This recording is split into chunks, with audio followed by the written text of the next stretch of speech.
So, hello guys! What's up? It's me again, si Mima Alicia nyo at nagbabalik ulit para sa ating panibagong video. So, ito na nga! Meron pong challenge! Meron pong hamon! Itong si Bayan Muna Chairman Nery Colmenares dito kay former President Duterte. Ang tanong, kakasakaya sa challenge?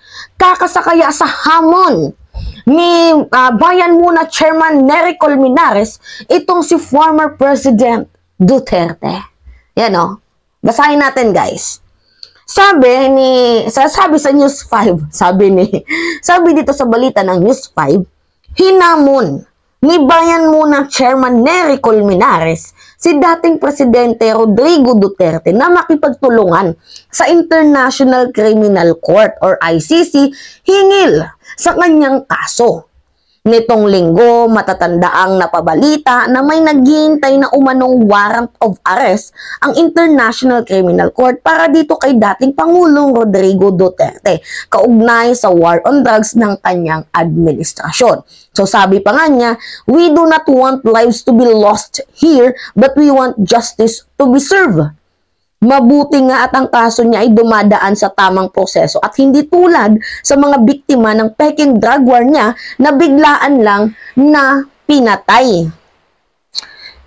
Ako, najijijihan din ako dito kay Nery Colmenares. Parang ano yan? Mirror?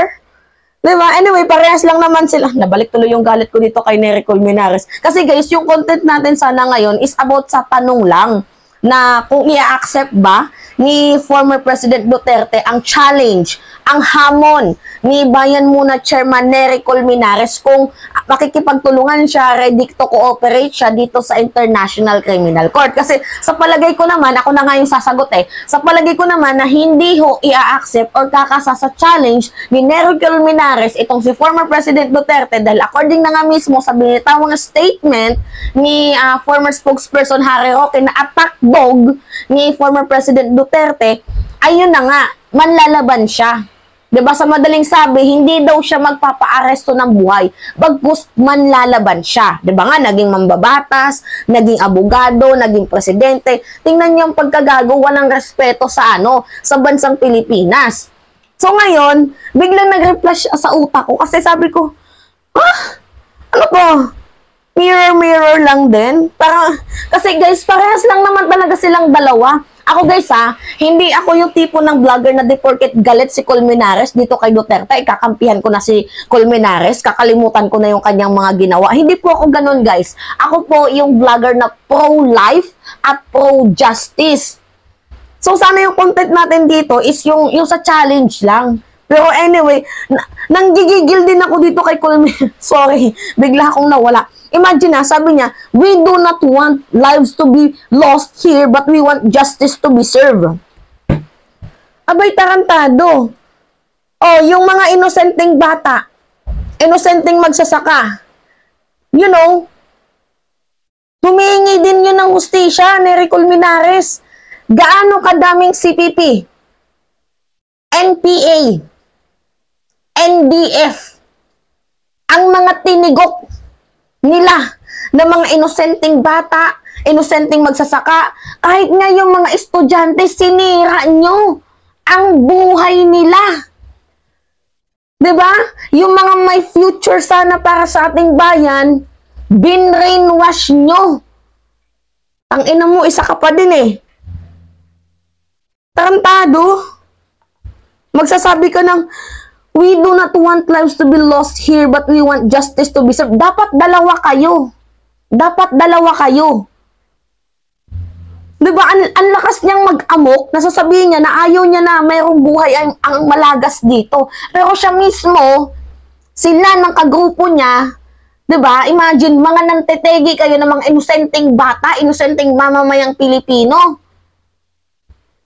Yung mga estudyante sana, guys, na may future ang buhay, madaming mga matatalino guys. Alam niya, madaming mga matatalinong mahirap. Totoo yan. Dahil nga sa lahat sa kahirapan, itong mga matatalinong to, ito yung mga taong madaling ma-brainwash. Kasi 'di ba may utak sila. Tapos pag sinabihan na alam niyo yung gobyerno ganito yung ginagawa sa atin, pinapahirapan tayo, ganito ganyan. Talagang minamind conditioning nila eh. 'Di ba? Tapos syempre matalino sa kahirapan. Pag yan na mind conditioning mo yung mahirap, 'di ba? Sasama yan sa iyo. Kasi magiging ano nila eh, magiging himutok nila na mahirap na nga kami, ginaganito pa kami ng gobyerno kahit hindi naman ganun ang ginagawa ng gobyerno kasi ang sabi nila, yung mga lupa nyo, kukunin yan ng gobyerno, mga ganyan na mga ano nila, 'di ba? Ginagawa nilang word frame yung ano, yung lupa nila, yung kanilang mga ano, ari-arian, 'di ba? Yan yung ginagawa nilang front eh. Tangina nito, isa pa, sarap mo, pasensya na guys, dito lang sana tayo magpo-focus. Anyway, dito na nga tayo mag-focus kay kay former President Duterte. So, kakasa nga ba si former President Duterte dito sa hamon ni Nery Colmenares? Maghamunan na lang sana silang dalawa, no? Well, kagaya na nga ng sinabi ko sa inyo kanina, I think hindi na talaga to hindi to papayag kasi sinabi niya na hindi siya magpapahuli ng buhay. At ito nga din guys, panibagong balita. Sabi ni Attorney Cristina Conti na isang International Criminal Court investigator against dito kay former President Duterte, sabi niya, ang maipapangako niya lang is, what we confirm is that investigation is ongoing. So, tuloy po ang investigasyon. So, itong si Cristina Conti, guys, assistant counsel to ng victims of former President Duterte's drug war. So, kinonfirma niya na ang ICC is ongoing po ang investigation. So, kumbaga, ang magiging, mukha dito ni Digong is parang hide and seek. Diba? Taguan, maliwanag ang buwan. Parang ganon. Pero well, at least, dahil sinabi niya na hindi siya magpapahuli ng buhay, ay tumatak na sa ating isipan na if mategi man itong si Digong, hindi naman sa hinihingi natin, if mategi man itong si Digong, nang dahil sa, nang laban siya, well, at least we know na nanlaban siya. Not unlike dito sa mga tinegi nila na, hindi dumaan sa rule of law, hindi dumaan sa due process, 'di ba? Kumbaga violates talaga ang human rights, 'di ba? Ang karapatang pantao. Alam nyo nga, buti pa nga sa death penalty. Although hindi naman maganda yung death penalty, pero sa death penalty kasi dumadaan sa due process bago ka itegi, kagaya na nangyari dito kay Lim Sing.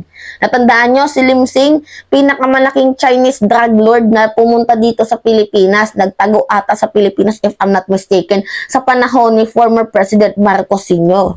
Alam mo kung ano ginawa ni Marcos Sr.? Pina-firing squad. Pero bago siya pina-firing squad, dumaan muna to sa legal process. Dumaan muna to sa due process, binigay lahat ng kanyang karapatan hanggang doon sa kanyang huling hininga. Diba? Buti pa nga death penalty, may due process, tapos itong war on drugs si Digong, wala. Diba? How ironic. Na ang bilis lang, yan, kuting, aso, tuta, baboy, na para kung kayo ay tumegi ng tao, ay madali lang. Ano yan? Mga walang pamilya, walang anak, walang nanay, walang tatay na inuuwian? Kasi hindi nila nadepensahan ang kanilang sarili, guys. Promise. Hindi nila nagawang ipagtanggol ang kanilang sarili. Dahil nga, tinegi. Tapos sasabihin ng laban, 30,000 ng laban? Katarantaduhan. Ito si Colmenares, dapat madali din to eh. Para-parehas lang naman yan sila. Mga, ay nako, alam nyo na, mga walang kalapas-tanganan na kumikitil ng buhay ng isang tao. Pro-life ako, guys. Pro-justice din. Kasi, imbes kay Digong ako, kay Colmenares tuloy ako nainis. Ano yun? Mirror, mirror. Look at yourself at the mirror. Kung makapagsalita ka, alam mo, walang dinali. Ay nako. Kaya sa susunod, kapag magko-content ako, babasahin ko muna. Hindi yung binasa ko lang yung taas, tapos content agad. Ay, nako. Kaloka. Anyway, yun lamang ho guys. It's me again, si Mima Alicia nyo. Nagbabalik ulit para sa ating panibagong video.